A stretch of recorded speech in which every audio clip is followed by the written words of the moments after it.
Based on popular demand, I'm here with the hip padding tutorial. If it sounds like something you want to learn or you want to stay tuned to the end of this tutorial, click on the dumbbell so you get notified when I post a new video. Subscribe if you haven't, it will mean a lot to me. The comment section is open to your thoughts and your suggestions. Without further ado, let's jump right into the tutorial. Starting off, you want to draft your basic skirt pattern, or you could extend this out from your bodies or your shaped bodies, anyone. Here's the padding we're going to be using for this tutorial. We have two sizes. So for the gray color is not as thick as the hash color. The hash color is really thick. We're going to be working with the two different textures of padding foam, and I went ahead to label my pattern piece, the back from the front. You can also label out your nail length over down there. Anyways, from your nail length, you want to go up by 4 inches, 4 to 3 inches depending on your height. Next step, we're going to be going over to the waistline. So from your waistline, depending on if you're cutting this out from a pattern piece that is a corset, or you're drafting this out from a normal skirt, then you want to go down by 1 inches or 1.5 inches depending on where you're drafting out your pattern piece from. So on the hip line, you want to go in by 5 inches, and all these lines you're going to be marking it down. And another way you can achieve this is basically going over to take your client's measurement, from where you want the hip form to take place and where you want it to stop, just like I'm doing with this mannequin.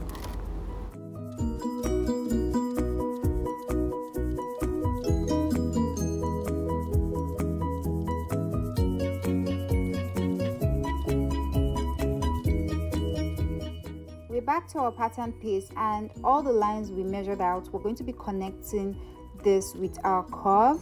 So with the French curve, we're connecting from the 1 inch to the 5 inch, and from the 5 inch all the way to the 4 inches above nail length.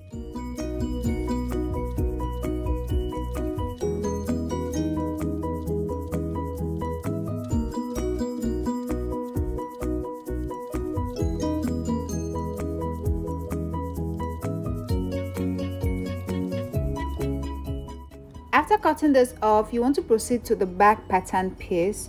We're going to be taking the same measurement of 1 inches. You can use 1.5 depending on what you start using, and from there, from that 1 inch, I went down by 2 inches again. From that 1 inch, from that 2 inches we went down, you're going to be going in by 3.5 inches. So for your center back, where the zip is going to be, you're going to be going in by 1 inch.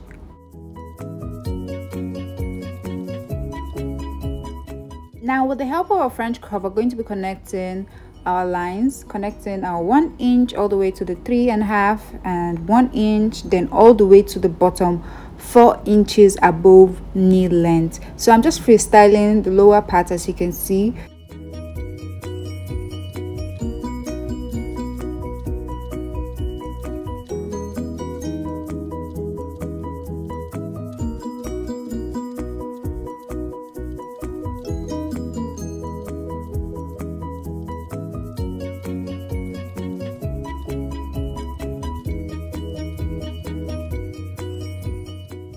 Before cutting this pattern piece off, one thing I want to say is please label your pattern piece to avoid confusion.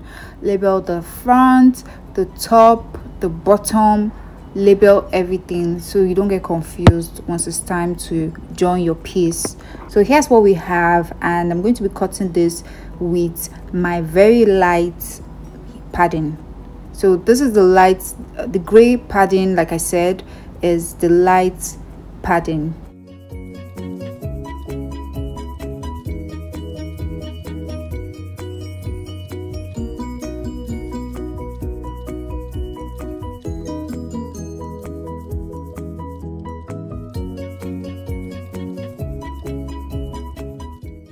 After pinning this in place, you want to cut at 1 cm allowance for only the side.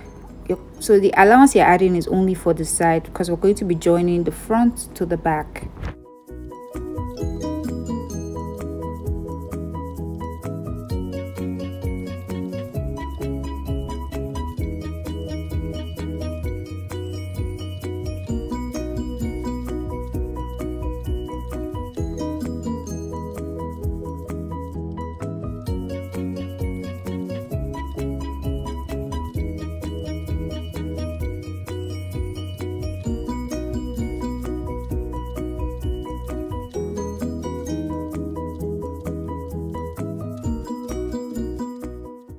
Like I said before, please ensure you label your piece to avoid confusion. Label the top from bottom, the side, and everything. So we're going to be proceeding to this pattern piece. I'm coming down by 1.5 inches on each of the sides. So I'm taking 1.5 for the top, 1.5 from the hip line, and 1.5 at the bottom also. So once I have all these measurements, I'm going to be blending this out.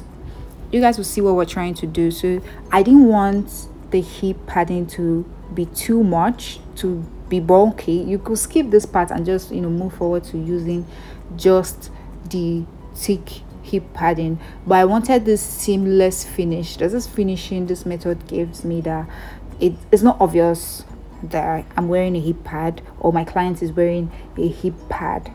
Anyways, once you're done doing that, you also want to still label your piece so you don't get confused, and cut off the excess.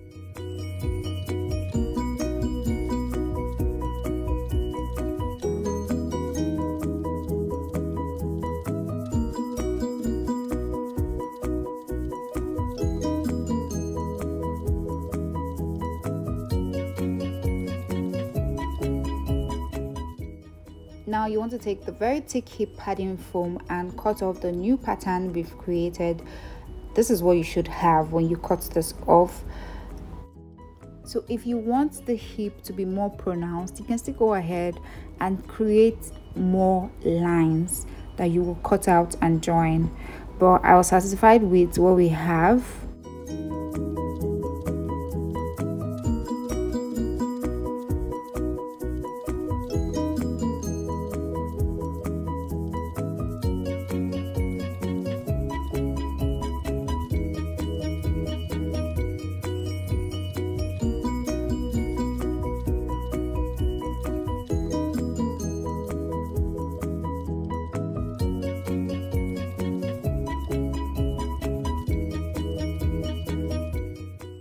After labeling the piece, I went ahead to cut off the edges.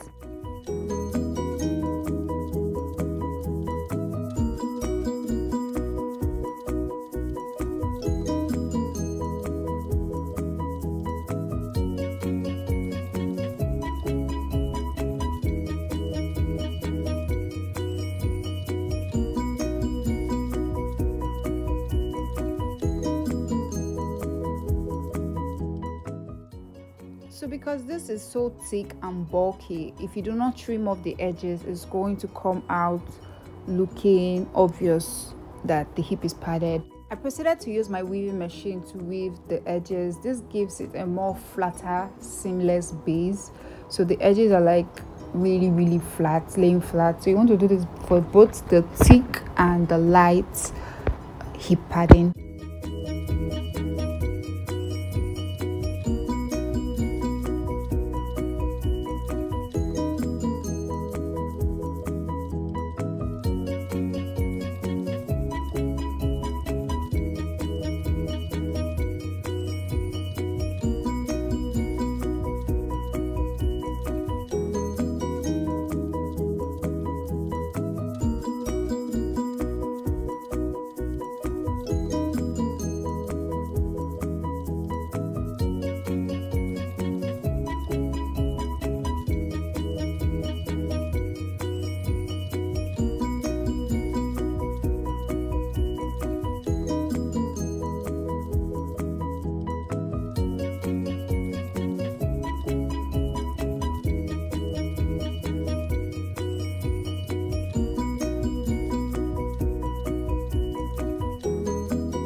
Weaving all of that, this is where labeling your piece comes in place, because it helps you arrange and align, you know, your piece together. So you want to join your front to your back, the sides together.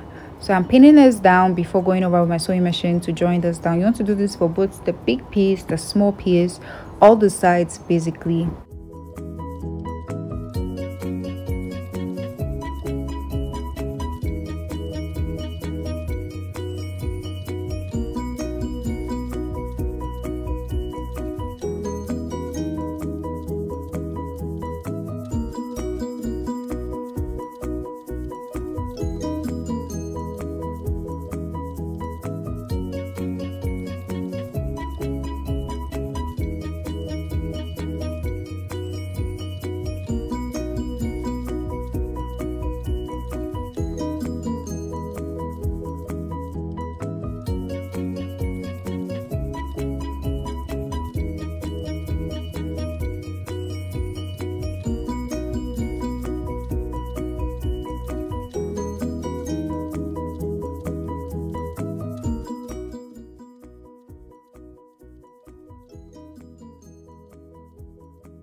Done with that, you should have something that looks like this. This is what our piece is looking like.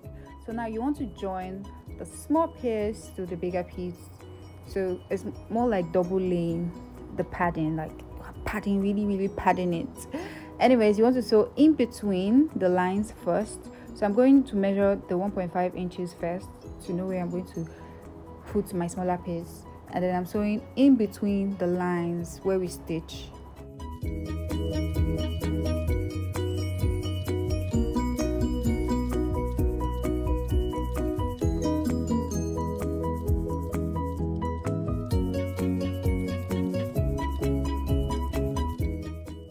After stitching this in between, you want to go ahead and stitch this all round, so in a circular motion. Please take your time with this, no rush, just so that you don't end up ruining the padding. So take your time.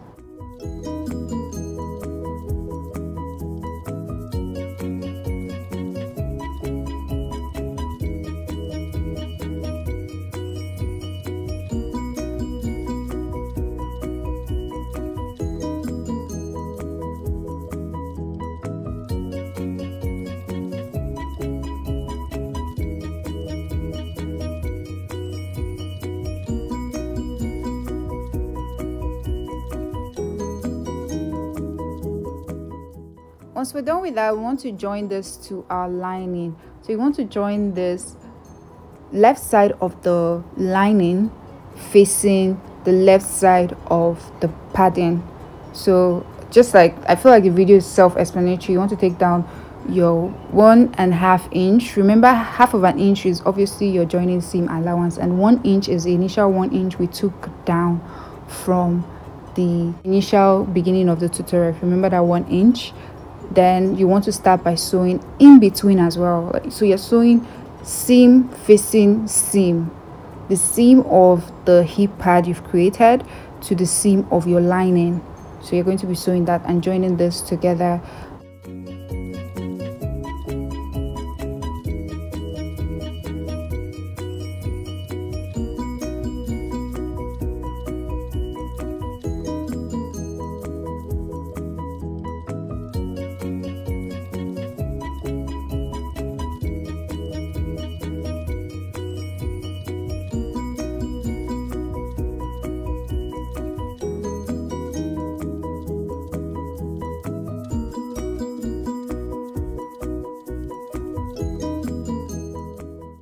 Once we're done with that, we want to go ahead and sew in a circular motion as well. So basically, we're just going to be stitching this. Take your time with it. It can be a little bit tricky, but it always comes out nice and well. So when you're doing this, so you're cutting your lining, you're going to be cutting your lining the actual width of the lining, and then you're going to be cutting the fabric you want to use. If it's a beaded lace, if it's Ankara, you're going to be adding the width of your padding. So let's say the width of my padding is 1 cm, which is actually 1 cm. I'm going to be adding 1 cm to the front pattern, 1 cm to the back pattern, leaving us with 2 cm.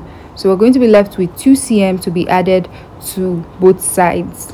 Remember that the ease you're adding is only for the initial fabric, not for this lining. Anyways guys, if you've gotten to this part of this tutorial, then do well to subscribe if you haven't, because we've come to the end of this video. Don't forget to share this with your loved ones. Let me know in the comment section what you think about this tutorial, if you find it helpful. Until next time, I'll see you in my next tutorial.